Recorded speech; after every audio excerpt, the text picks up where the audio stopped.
All right, I'm going to say mine, and Jed's not allowed to talk. Okay? Okay. He's not allowed to say any words because I don't want to jinx this kid with the Jed curse. Well, jinx this kid. You're the one who jinxed wide receivers for the year. No, I do that.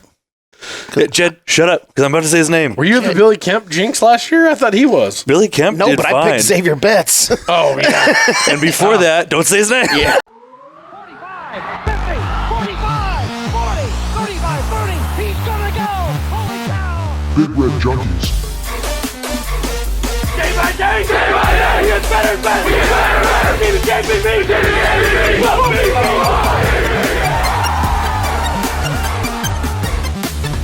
Oh, man, woman, and child, he just turned this stadium inside out.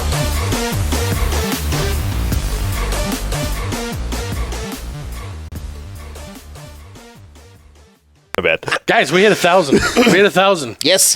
Thank you, guys. All of you.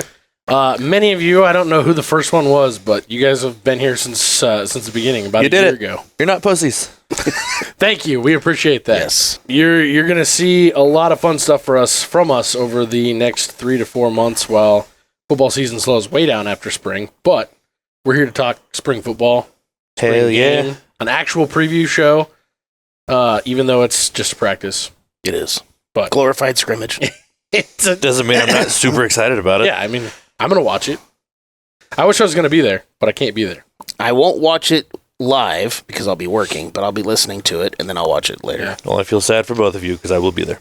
Oh, nice. Nice. Well, we're going to kick off by running through who we expect to see good things from, who we want to see stuff from, position by position. We're starting on the offense, jumping in on the O-line. Jed, who you got?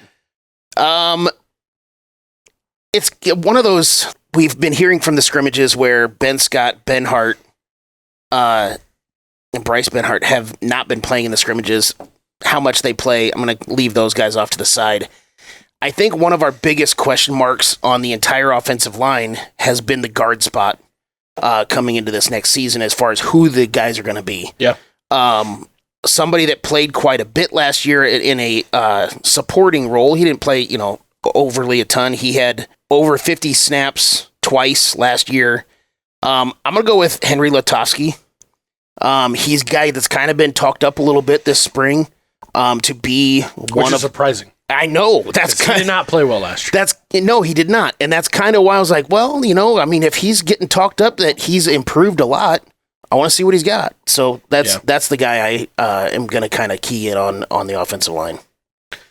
For me, it's like, I have two of them that I'm really curious about.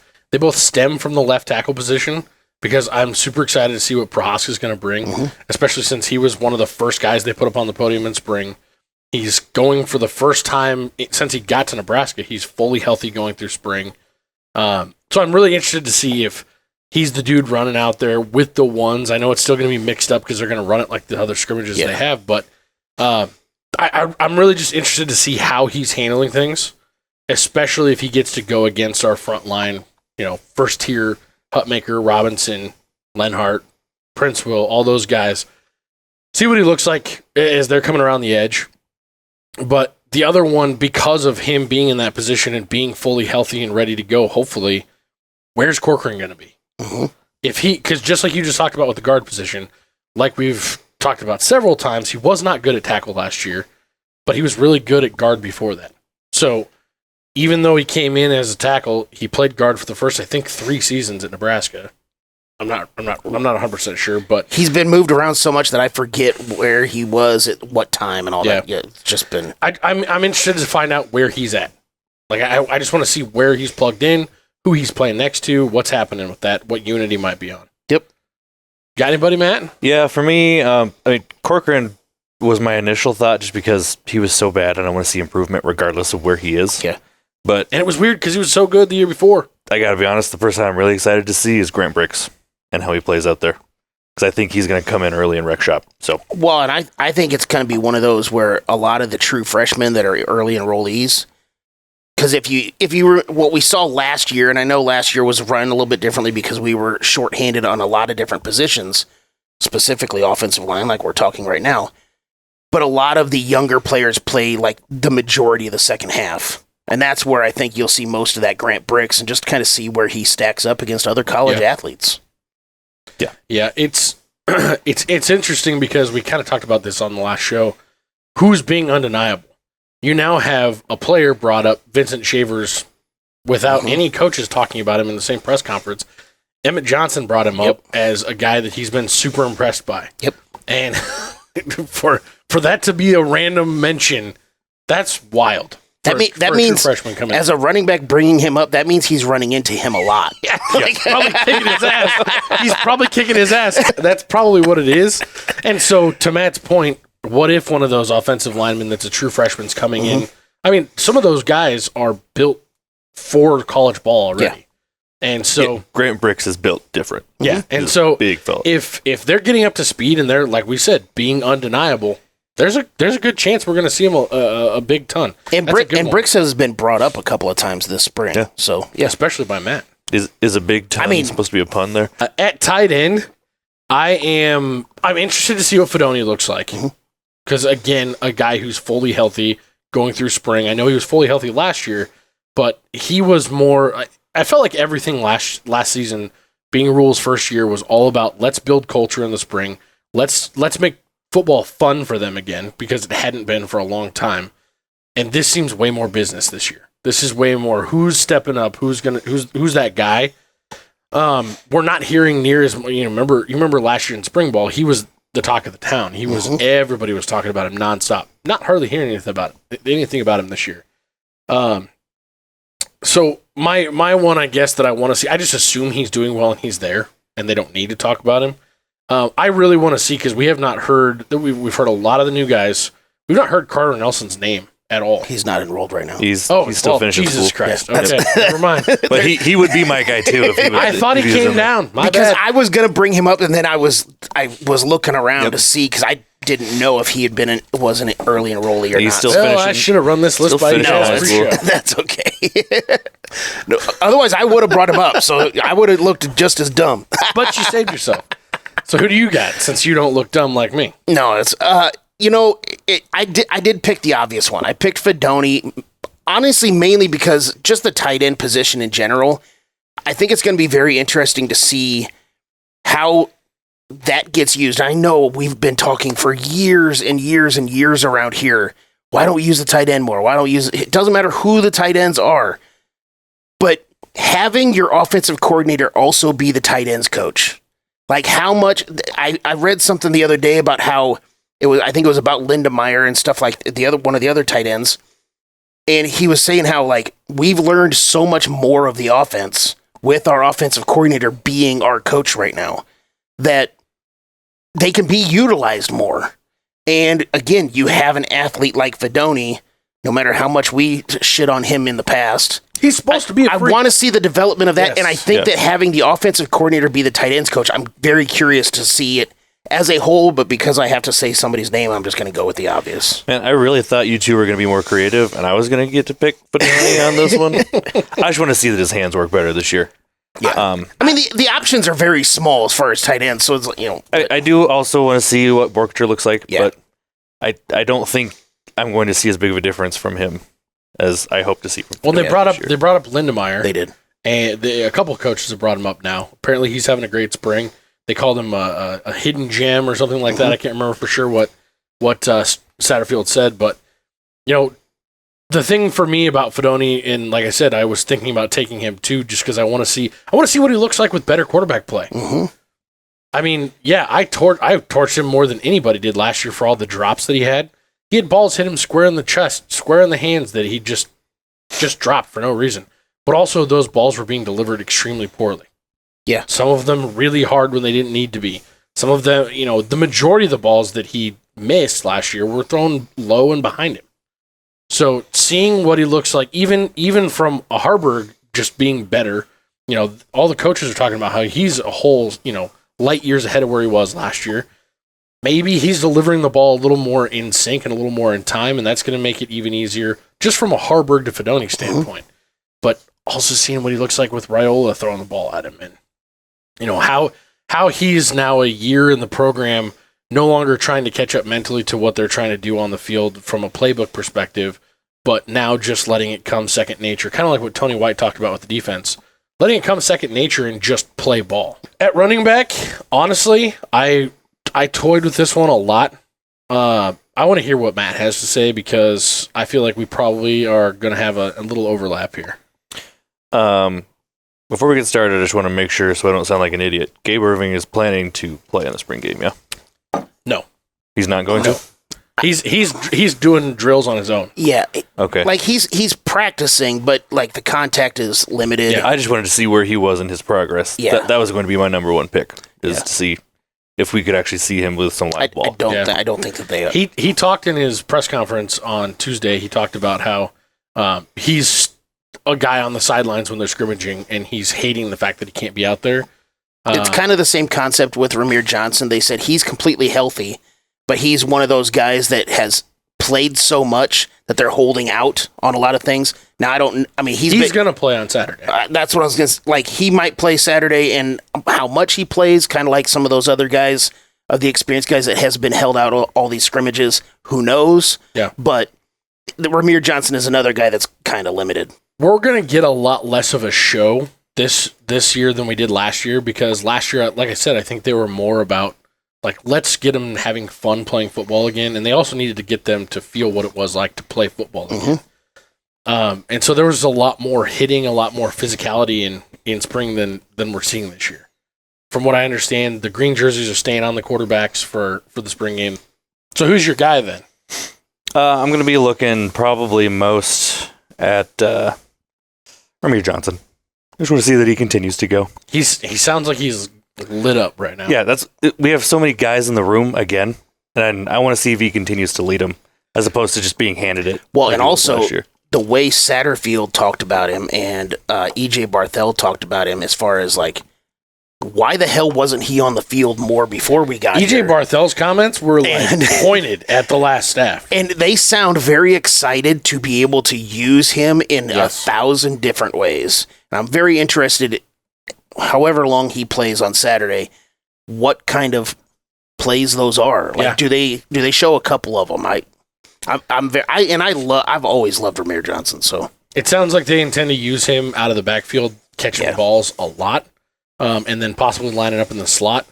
I mean, the way E.J. Barthel talked about him was like, I don't know what the fuck was happening before, but they fucked up. Yeah. He borderline basically said it was coaching malpractice. Like, it was... Yeah. It was bad. Yeah. He was calling it out. My guy is going to be Emmett Johnson. Okay. Just simply because it felt like going into spring, everybody was Dowdell. You know, what's going to happen? Oh, I think Gabe Urban's going to be back, all these other things. And Emmett Johnson has just been steady Eddie. Yep. He's a guy that just keeps showing up. His name's Emmett, not Eddie. No, I know. I'm not going to call him Steady Emmy or whatever. He's Emmett, not Emmy. Got it? No, I can't help but just absolutely fall in love with the dude when he gets behind a microphone. Oh, yeah. He says all the right stuff. He's another one of the guys, like I said, and I mentioned this after the first game he played in last year when he did his little side interview after the game. Wow, he sounds just like one of the coaches. I'll tell you, when he was up there at the press conference the other day, and he got done, they asked one more question. He got done, and before he left the podium, he said, can I say one more thing? And he gave a shout out. I'm getting chills right now. Oh, God. When he said, my thoughts and prayers are with Greg Sharp, all that stuff. And I was just like, for him to have the head about him to be like, because a lot of people, they want to do that. They do that podium stuff and they want to get the fuck out of it. Hey guys, I know you're doing your job, but we all need to take a second and think about this guy. Yeah, that's some serious presence of mind. Oh man, I not only got chills, there were tears in my eyes. Like when that, man, that was so cool that he did that. My guy, I think it's kind of an obvious one, but it's mainly because we haven't seen him, and we didn't even see him in Oregon because he didn't play much. So I want to be able to see Dowdell. I know that the talk of Dowdell has kind of gone down. There's been no talk as spring has been going on. Nobody's talked about him. Like none of the coaches have brought him up. Yeah. It's almost. But he's going to play. No, I get that. And he's going to play a lot, and that I want to see him play. It's almost as if they've intentionally brought up almost every transfer, but Dowdell has not been talked about at all. Mm-hmm. I don't know if that's bad. I don't know if that's good because we've heard about the bad stuff. Mm-hmm. So maybe he's just out there working. I don't know. But the fact that he hasn't hit the podium yet, and the fact that he hasn't been spoken of by anybody, including when EJ was up there, it's like, I just don't know what's going on with him. Yeah. And for there to be as much talk by the local writers about us still pursuing another running back, it's like, okay, I get it. Our depth that's there, like on paper, it looks like a deep room. Yes. But just like Barthel was talking about in the press conference, he said, I've never showed up on a Monday to work and have just lost my first and second guy Exactly. that same weekend. And so knowing that two of those dudes are kind of made of glass, that's not nearly as deep of a room as it looks like on paper. And so I really do think adding another running back makes sense. I don't know if it's going to happen because the ones that are out there right now, like you're going to look at it and you got to say, I'd take the Colorado running back. Yeah. I mean, it sounds like he's going to Kansas State. He's an athlete. Oh, well, he's one of the fastest kids in college. Yeah. But you look at him and he's from Wichita, so it makes sense to go to Kansas State. Yeah. But. Well, and he played high school ball, I think, with Kansas State's quarterback. Okay. So, yeah, there's a lot of connection there, and that's where his dad went. God, try something new, kid. Jeez. Try our cornfields. They're a lot better. But I'm just, I don't know. When it comes to the running backs, I think there's going to be a lot to be seen on Saturday, but my question for all that is going to be, is there going to be as much to look at and watch the guys who are picking up the blocks correctly? The guys who are doing the little things, not just the explosive plays at the running back position, because I think that's a lot more to do with the way that I think we're going to run the offense this year as opposed to last year. So that's where I am on that. And that's the other thing that they keep talking over and over again. Everybody keeps saying how Emmett Johnson blocks so well, and Emmett Johnson this, and Emmett Johnson that. It's like kind of making himself undeniable. Yep. And I was shocked when I saw, there's that picture that went out of him and Amon Green. Like, I think of Amon Green as being a giant running back. He really wasn't. He wasn't, no. A.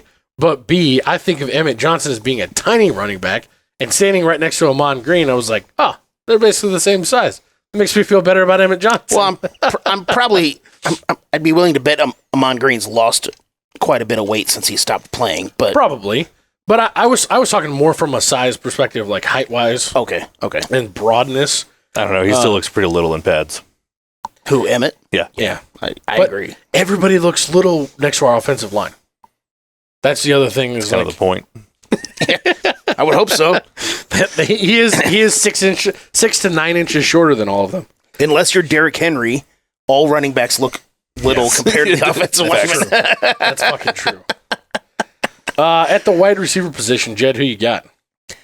I'm going to go with more of a long-term play as far as he might play a lot, but this name has been coming up like crazy. True freshman Ja'Cory Barney. We keep hearing all these long touchdown passes and long, 70-yard pass to set up another touchdown or whatever else, and Barney's name keeps coming up. True. On a lot of those plays. Him and Jalen Lloyd. Yeah. So I'm going with Ja'Cory Barney. I want to see if it's for real on everything that's been talked about in the spring. Remember his size. What size 6 foot 170. Yeah, well, it's good size for a speeder. Yeah. That's the other speeder that's out there that we saw some of last year. Jalen Lloyd.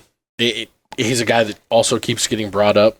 It sounds like he kind of had a Tyreek Hill-esque pitch and catch from Raiola this past Saturday that was like 70 to 80 yards, and they just made everybody look like fools. Yep. Like Tyreek and Mahomes used to do.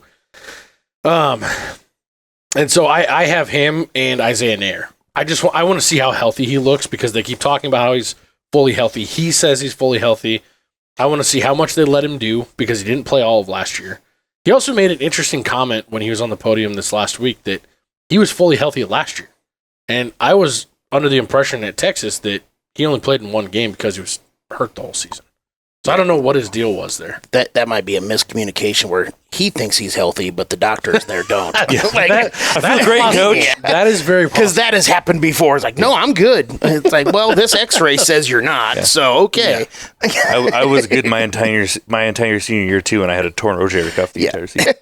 But those two dudes, I mean, they are going to be feature wide receivers this year in everything we're doing, and I'm excited to see what Nair's going to put on the field. See if he's, I hear that he hasn't lost a step as far as the speed goes, but Jalen Lloyd, from what I understand, the step that he's taken is in his work on the playbook. It's in understanding his routes and doing more, getting himself open. Way to pick one. Hey, I had to throw them both out there. All right, I'm going to say mine, and Jed's not allowed to talk. Okay? Okay. He's not allowed to say any words because I don't want to jinx this kid with the Jed curse. Well, jinx this kid. You're the one who jinxed wide receivers for the year. No, I do that. Yeah, Jed, shut up because I'm about to say his name. Were you the Billy Kemp jinx last year? I thought he was. Billy Kemp No, did but fine. I picked Xavier Betts. Oh, yeah. And before that, don't say his name. Yeah. IGC. I want to see if he still looks any sort of good. We haven't seen him play. That's another dude For we haven't so heard long. anything about this And one either. It's his last chance. I want to see if he's got something in him. I hope he does because we thought he was going to be a freak for a long time. And every time Jed said his name and then didn't get to play. Or he quit, one or the other. Or he quit. So if he's on the field, I think he would be the guy I'm looking for. You know, that's kind of the same sentiment that the coaches have with Ramir Johnson. It's like, this is his last shot. He wants to make everything out of it. And same thing with IGC. You're spot on with that. I know you said I can't talk, but I just have to say this one. No. I almost picked him, but I wasn't sure how healthy he is. And So I wanted to go with Ja'Cory Barney since we've been hearing his name quite a bit. So Do we think mainly, I also wanted to pick somebody else just because I didn't think you guys would pick Barney. I just wanted to bring up somebody else. So is IGC a guy that, like, he's asking me, not you. Well, no. This is, there's no jinxable statements here. I'll find He's a way. asking me, not you. Is IGC a guy who is athletically gifted enough to keep up with the rest of that room? I think he's a different wide receiver, so it's not a comparison. Yeah, I think That's he's fair. got a good chance in a different part of the formation. Yeah. He's not going downfield a bunch. No. Although that was how he made his name the first couple catches he made with Nebraska. Yeah, they're just different players, and you're going to cycle in wide receivers like crazy. You're going to play 6 or 7 wide receivers anyway, so you can Hopefully. get on the field. Yeah. The talk of the town has been quarterbacks ever since Raiola decided he was going to come to Nebraska. And I feel like picking Raiola at this spot is a really easy one just because everybody's super excited to see him, especially after all the stuff that we heard/didn't hear about him from this last Saturday, which is really funny to me because you had Rule up there, like, straight up, just the fact that he doesn't remember who operated the 99-yard drive. Get the fuck out of here, man. That was such a bad poker hand that you were trying to play. If there would have been a couple of plays that he forgot who was playing in those positions, but an entire 99-yard drive. don't forget a 99-yard drive. And you're going to say you forgot? Get the fuck out of here. Come on. I will bet that Rule remembers who orchestrated any 99-yard drive his entire head coaching career. Especially doing the game scenarios of, okay, we're inside the 1 yard line. You got to go 99 yards. Just that's an important scenario that he likes to do. You're going to be paying attention. Yeah. Like, come on. It was a nice try. It was a nice try to hide it. sounded like the way Satterfield got excited about him, I actually was pretty excited about it almost seemed like he was kind of a kid in a candy store and forgot that he's supposed to keep his mouth shut. Because this week in the press conference, he was just very like, oh no, he was kind of like a kid on the, he said a third grader on the playground out there playing ball. And apparently he's doing the Mahomes shovel passes and just kind of lighting it up and really separating himself, it sounds like. But, that's where he threw the Jalen Lloyd 70, 80-yard touchdown. I'm excited to see those things, but honestly, I think a better barometer of where we're going to be offensively as a team is going to be what Heinrich Haarberg looks like. That's my pick for this, just simply because... And I agree. I think we're going to see... I know that they're going to hold out other people and have other people not play as much, and a lot of freshmen are going to play, but we only have 3 scholarship quarterbacks. I think they're going to do everything they can to give us an equal look at all 3 of them. Mm-hmm. I really feel like it's probably going to be even number of snaps within 1 or 2, one way or the other, even number of pass plays as opposed to run plays as opposed to RPOs. I think that you're going to see them all get to display their skill set, and they're going to be put in a positive light for all of us. The biggest thing that we're going to be able to look at, though, is everyone could look at the way Heinrich Haarberg threw a ball last year, with the exception of a handful of throws. He didn't look like a quarterback. No. And if he looks like a quarterback this year, we're going to see a completely different style of offense. Yeah, I want to see if he's able to keep his composure and go through the new motions that he's learned instead of reverting to the old ones. Yep. Yeah. Because he's talked about that previously, where when he gets pressured and he starts to get in the heat of the game, he falls back on old tendencies, and I want to see that change. I agree. Yeah, that's my big one in this spot. Matt, did you have somebody different or? Just for the sake of conversation, I was going to pick Danny Kaelin.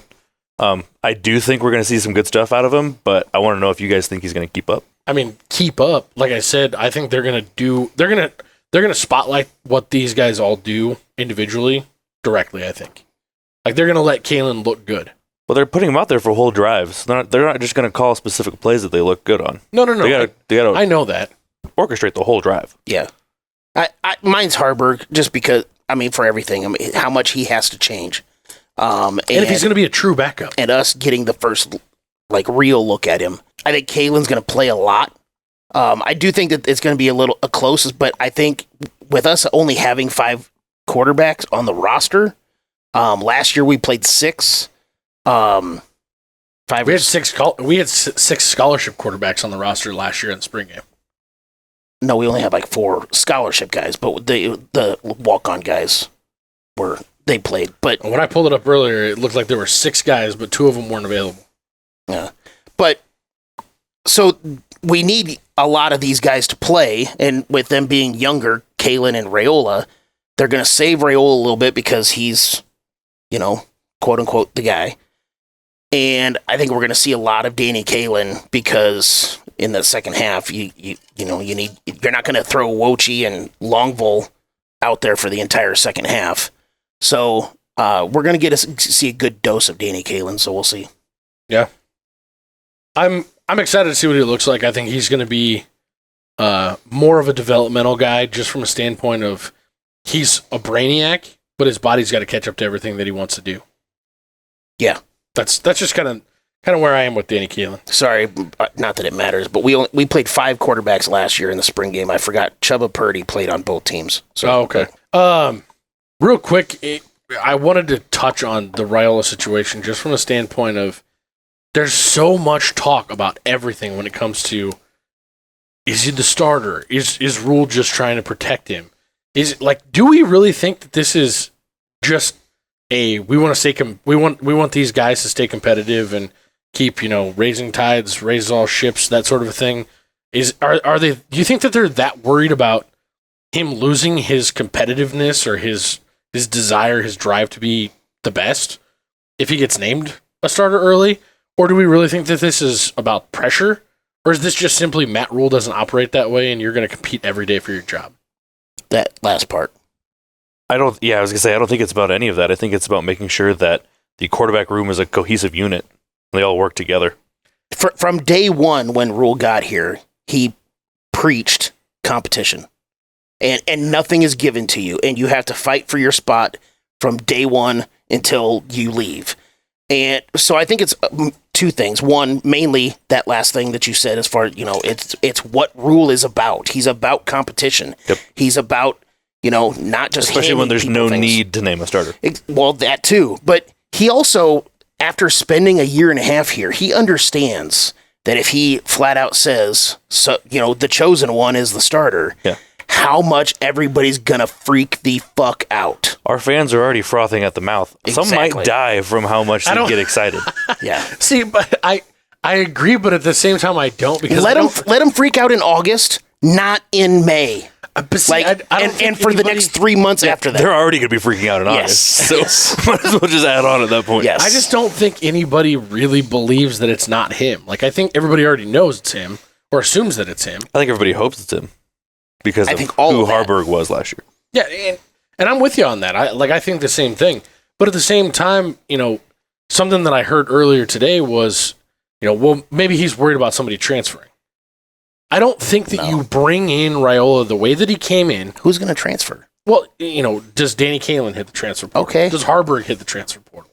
No. Do you think Harburg hasn't had that conversation with Rule about, hey man, there's a good chance that he's going to beat you out and win this job? Are you going to be able to be his backup? I'm not going to. In today's world of college sports, whether it's football or any other sport, you cannot guarantee that somebody's going to stay. But Danny Kaelin, if Danny Kaelin's going to transfer after spring, like, this is a kid who left, came back, and signed, and he knew what he was getting into when he signed. Yeah. Like, it makes no sense to go through all of that, know what you're getting yourself into, and then leave 3 months later. See, I think I'd be more worried about Harbor. That doesn't walking. make any sense. But at the same time, because my initial thought on that was, it doesn't make any sense that... Especially being a Nebraska kid. Like, no, he's not going to transfer now. Well, and Rule just made the comment last week, we praised him for it, that you can't coach afraid of losing somebody to the portal.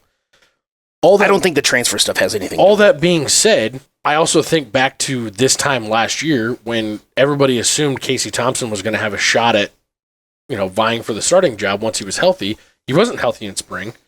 And then he basically got told, Sims is going to be our guy. You should probably hit the bricks. Hindsight 2020, it would have been nice if he had stayed. But at the same time, like, I don't know. I don't know what to think about it because my right brain's saying, this is all dumb. But my left brain's like, well, but is it? But you kind of just said it right there, though. The coaching staff basically went to Casey Thompson and said, here's the situation. We're talking about it as naming a starter. Maybe inside the walls they did. And we just, it's not, last year we didn't know that Jeff Sims was going to be the starter. Well, it's not like the players that are playing against him and watching him every day, that they aren't going to be able to see, like, oh, Jesus, this guy's the guy. Yeah. So, like, just because publicly he hasn't said, it doesn't mean that he hasn't inside the walls. That's fair. Or at least they know which way it's probably going to go, whether they've said it 100% or not. But I still will go back to the very beginning of it. The biggest thing is he preaches competition. Yeah. That's what it is. And from a selfish standpoint, just so we have more to talk about, I hope he doesn't name a starter anytime soon. I'm with you on that. I don't think it changes what we're going to talk about at all, but I hope he waits until fall. I hope he waits until at least midway through fall camp, and it's more of a, because looking at it, we don't have a superstar team we're facing off in week 1. No. It's not like you have to. Or in week 2. No. Well, and the way that. Allegedly. The way that the Big Ten is, and the way that they practice, especially the way that they've practiced this spring, they're preparing every single guy to start. Yeah. It's you're getting all the reps that you need to get in order to get this done, and I don't think it's going to even affect that in the first half of fall camp. So, I just thought that was interesting, and everybody's just up in this, what is the reason? Why isn't he saying? Yeah, why aren't they showing us? I just don't think it's that big of a deal to the coaching staff or Everybody the players. does that every year that we don't have somebody like Martinez that's prepped to start. We just want to know because we want more. Yeah. We want more. We're gluttons. Did either of you make much of the statement that Satterfield made about Raiola kind of coming out of his shell and doing a little less wearing his emotions on his sleeve this last weekend? Sounds like an 18, 19-year-old kid that's becoming an adult. Like, I don't... Because he made a point to Processing say, his like, way out of college. I'm not saying he has an attitude problem, Rhymes. I'm not saying he's not enthusiastic or excited, and it was like, well, are you or aren't you? I didn't know. Everybody wears their nerves a little differently. I didn't think too much about that. Well, and just, sorry, real quickly, back to the whole, like, people, oh my gosh, who's going to be the starter? Why? Typically, when somebody comes up to me and says something like that, I just look at them, are you really worried? Do you really not think that it's going to be Raiola? Like, are you really that worried? Because the answer is no, you're not worried. So just relax. It's an easy thing to get clicks on. It's an easy thing to. I'm not saying we don't talk about it, but I'm just talking about personally when people come up to anybody. But I think that's why everyone wants to talk about it. It's just kind of that exciting drama now. I get it, but that's what I mean. Once the starter's named, it goes away. We got to find other things to talk about. There's also a little bit of that fatigue from last year. Like, everything was so exciting because it was all like rules new and these things are all changing and we don't know what's happening. And this year it's like very business as usual. This is what you can expect. This is what we're doing. This is what we're giving you. Rule even made the comment when he was talking about, speaking of giving you chills, when he was talking about why would anybody leave, when he was asked that question on Saturday after the practice. And he made reference to the fact that they give so much media access to players and things like that. And he made the joke. He's like, he's talking about how it's so good for the players, but he made the joke. He's like, don't get me wrong, it's really good for you guys too.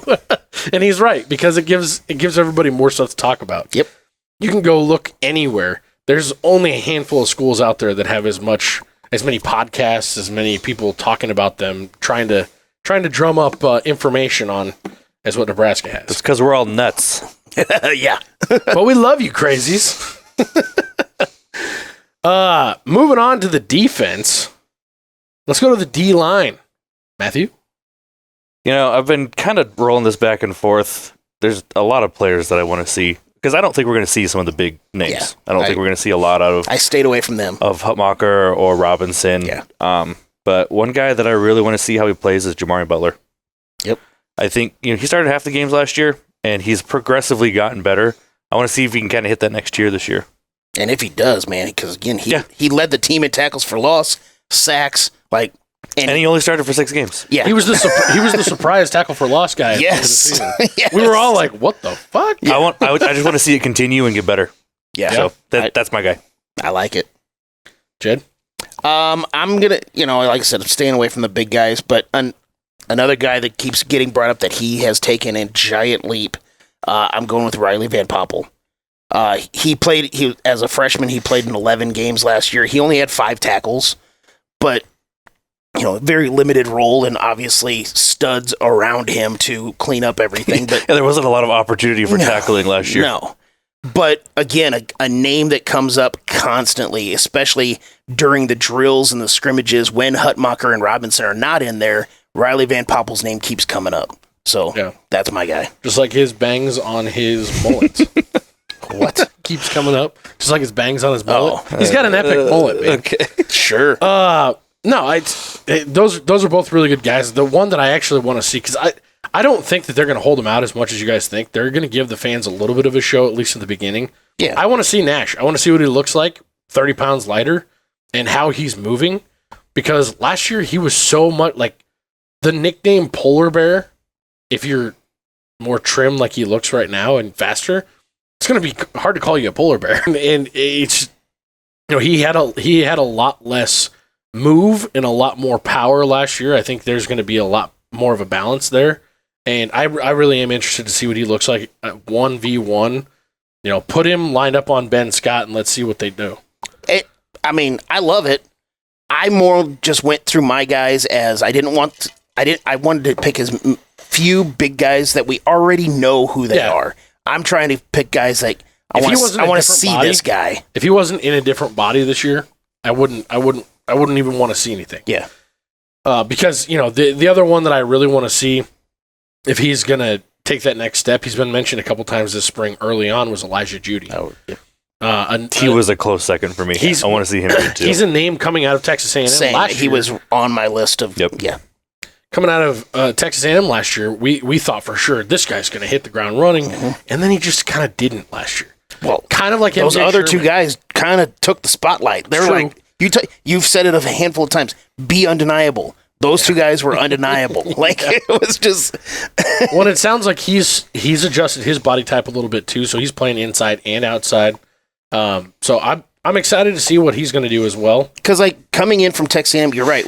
Everybody thought that he was going to be the guy, but it was only because he's a big recruit out of high school. Well, but also we had not seen Ty Robinson and Nash Hutmacher be what we saw last year. No. So we didn't expect especially them. Hutmacher, not at all. But we weren't expecting them to do that. So you see this guy transferring that was a big time recruit out of Texas A&M, and you automatically think, oh, well, maybe he can be the guy.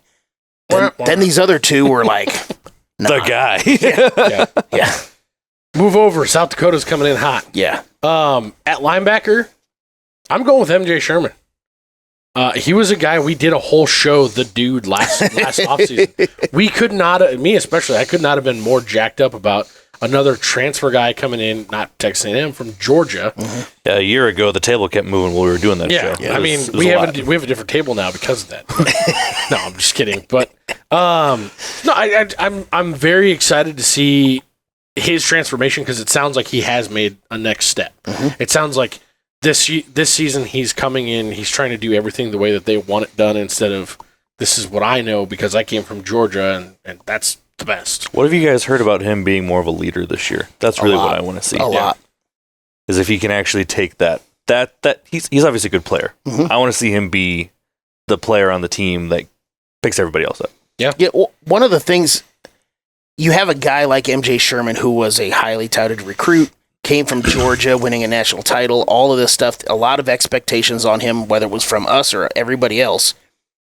And then he kind of got overshadowed by 2 freshmen. And for him to have all of the accolades that he has and all the expectations he has and still stay here, because he could have easily just transferred and gone somewhere else and started over. Very easily. And I wouldn't have blamed him for that either. No. But he stayed here. That says a lot for the coaching staff. That says a lot for him himself about what you just said is him being a leader, and he wants to be here to help this team as a whole, whether it's him on the field or him talking to the other guys, telling them what to do. Speaking of some of those freshmen, my guy is one of those freshmen from last year, which is Prince Will. And the fact that he is just a sophomore and he did as well as he did last year, I want to see that growth continue. Prince Will who? Your mama yelling, or however you pronounce that, because I got to be honest, it's your mama yelling in my mind forever. Uman Mielen. Thank you. Sure, Jed. You said the same thing that I did. I don't know. I heard the exact same thing. I don't know what's happening. But he was dominant last year. And I don't know how much of him we're going to see in the spring game. Yeah. I assume it would at least be a fair amount. Yeah. I expect to see growth because he's so young. My guy, it was between 2 guys, either Cam Lenhart or this guy. He played a shit ton last year, so it kind of goes against what I've been trying to do with this, but he was behind 2 of our biggest leaders on the entire defense last year with Heinrich and Reimer. I'm going to go with John Bullock because I want to see how he is being the guy at that position. We need help at the inside linebacker position. We need stability at the inside linebacker position. And with his experience that he had last year, learning the linebacker position because he was a safety coming into Nebraska, and how well he was able to play in that transition in his first year. And having a whole nother year with that body. Yep. Because he bulked up last year in order to play linebacker. Yeah. I want to see his transition into being the leader in that inside linebacker room. As much being the leader for me, because I actually really thought about him too, as much being the leader for me as it is him being the guy who's finally arrived. Like, since he got to Nebraska, he came in as a walk-on. He was way down the depth chart, wasn't getting a lot of look. He worked his way up. He fought. He clawed. He became undeniable. He's kind of a Nebraska story. He absolutely is a Nebraska story. And again, he could have left after last year too. Absolutely, and he stuck around. I mean, you kind of had to know that he saw an opening with Reimer and Heinrich leaving. Yep. But it sounds like he's really taken the reins. He's really stepped into that leadership role. A, but B, like, now he's the dude. Like, he's the guy back there, and that's different than he's been every year so far. Yep. Yeah. So it's going to be interesting. You know, sometimes those guys, they fight, they finally get their payday, and all of a sudden they shit the bed for a whole year. Yep. I really hope that's not what happens with him. I don't think, he didn't get his payday. I'm not talking about a pro in the league right now, but it's kind of the same philosophy in my mind. It's like, now that he doesn't have something to prove, or now that he is the guy, he's already in the spot that he's been. See if he keeps working or if he kind of rests. Is your aspiration now the NFL, or is this just a good senior year? Just playing out the string. Yeah. And I don't think we'll see all of that in the spring game, but you should at least see some leadership ability in the spring game. Yep. You should see fire, for sure. Yeah. Defensive back for me was, it's interesting because there's so many different guys, so many different storylines going on back there. There's a ton. I originally, when I was thinking through this, for me it was the Hills. Because... yeah, I think there's only one obvious option in my mind. Bly? Yeah. See, I figured one of you guys He's been talked about so much. Like, again, Go at it, Jed. Sorry, but go at it. A lot of these guys we've brought up because they've been talked about so much. Yes. And I don't think that anybody outside of the name guys has been talked about more than Bly Hill. I'm with you. So it's kind of like as much as there are other storylines, as far as ancillary storylines, you got to talk about this one. And again, somebody that we haven't seen before. Yeah. Yep. So I'm excited. I'm somebody excited that to see. Nobody knew anything about him. No. Yeah. I'm excited to see both him and Tommy Hill. I think that they've kind of solidified them. So, for as much as they're avoiding talking about the quarterback situation, and who's starting, who's doing this and that. Rule straight up said the other day, if we were playing a game tomorrow, it's the Hills at the corners. And that says a lot to me when you're talking about how clearly dominant they have to be playing. Yep. I just want to see Tommy Hill fight the entire team for the football. If they're both ball hawks, that'd be fucking Awesome. God, that'd be fucking amazing. No, give me the ball. No, give me the ball as they run to the end zone and high five each other from a blocked field goal. Yeah, no more high fiving though. We heard that's a no go. Hey, secretly, you have my permission. I'm sure they both watch the show. They should. If they're not, they should be subscribers. My guys, I came off the Hills because I assumed one of you guys was at least going to say Bly. My guys that I was looking at though are at the free safety position because we talked about Deshaun Singleton so much coming into spring, kind of forgetting about the fact that Marquise Buford's got back and he's fully healthy. Mm-hmm. That's going to be a battle at that position, and that's two really, really strong dudes that are both able. Like you talk about guys that. I mean, hell, we even forgot Deshaun Singleton was coming back because he exactly. Yeah. But you talk about guys that haven't transferred, and we probably will see some dudes transfer after spring. Definitely. After this weekend. Definitely. I could see guys jump in the portal. This is a spot where I think we could see one of them go because they could go just about anywhere and start. If they don't, that's a super, super deep set right there. But I think the fact that Buford didn't play much last year, they don't have many eyes on him for what he's done. And Singleton, both of them, they were injured last year. He didn't play much either. So I think we'll see them out there a lot. Yeah. It'll be interesting to see who's more dynamic, and I don't know. That was why I picked them. I just want to say fuck you because you talked about both my primary guy and my backup and the four people that you talked about in this one-person show. I'm sorry. I had Tommy Hill because I love talking about him. Yeah. And then Singleton was my backup because I'm excited that he's coming back this year. Yep. His sheer size at that position, I think, gives him the advantage over Buford, but I think the other one, like somebody that we didn't bring up, would be Malcolm Hartzog switching to safety. I'm interested. Full time, yeah, and not being a bounce around. Yep. I'm interested to see his transition as well. But you want to talk about size? He's even smaller. Yeah, He's only 5'9". I know. Do you think when you look that at a guy like that's 6'3", Yeah. Singleton? I was gonna say, well, but he's And also Bly Hill. I always want to say Dre Bly. Is 6 inches a lot? Yeah, But you're probably gonna. I don't know. Ask her. You're probably gonna see Hartzog more backup Gifford, aren't you? Probably, but I'm Isn't that where just they're still kinda like lining up? I'm talking about for the spring game. He'll be out there, so that's Yeah. kind of just watching his transition into the position and stuff like that. It was interesting to hear Evan Cooper talk about how he felt like he didn't really treat him fairly last year, moving him back and forth constantly, and that he put him in some positions that he shouldn't have that made him look bad. I was like, well, is it on you, or did he really kind of screw up some things? Because coverage is coverage. not to go back to it, but be undeniable, and then you don't have to worry about it. Exactly. Drop in the comments who you think is number one in each one of the positions for you. If you've got somebody that you think we missed or we didn't talk about, somebody that's going to be super important on Saturday, let us know. We want to know. We want to know who to look out for. As professionals, I'm sure we didn't miss anybody. Of course not. No, not at all. We know We're everything. definitely so professional. And also, even though we hit our goal of 1,000, still yes, subscribe. like, subscribe, follow, share, get your friends over here. Those of you that haven't, do it, pussies. On the special teams, I just had a couple questions because special teams is something that I think it was interesting last year because Rule did the whole, now what's going to be the new NFL rule kickoff stuff. Do you guys think he's going to continue that? I would assume he does. I don't see why you wouldn't. They pare down the special teams so much in these spring games. I mean, they don't have returns. Like, not that we ever did returns anyway, but I mean, it's do them and succeed at them are two completely different things. My biggest thing that I'm going to be interested to see as far as like anybody out there. A, I want to know, is Buschini still the main punter?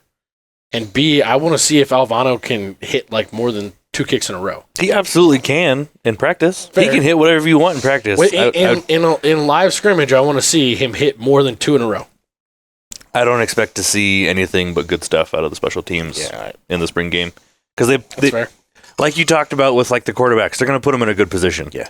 They're going to put our special teams kickers and receiver, all that in a good position. So I think we're not going to see much for the season. well, and also with like a glorified practice that this is, there's going to be times where they're not going to punt anyway. They're just going to go for it on 4th down that's just for shits and giggles. So That's true. I mean, last year was a kind of a circus act for many different reasons, and they only punted twice all of last year. The 700 turnovers? Yeah. So, which whatever. were disgustingly preemptive. Yeah. That was one interesting thing that Steve Sipple said this week was, nobody really cared about or thought about, gave any mind to the fact that there were 8 turnovers in that spring game last year. Maybe we should have. Yep. Moving on, just like a standard preview show that you'll find for those of you that haven't seen one of our preview shows for a game, we like to do a little betting. We like to do some prop bets that Jed comes up with over here. Catch it on the next show. And this may be the most unbelievable night in Cornhusker football history.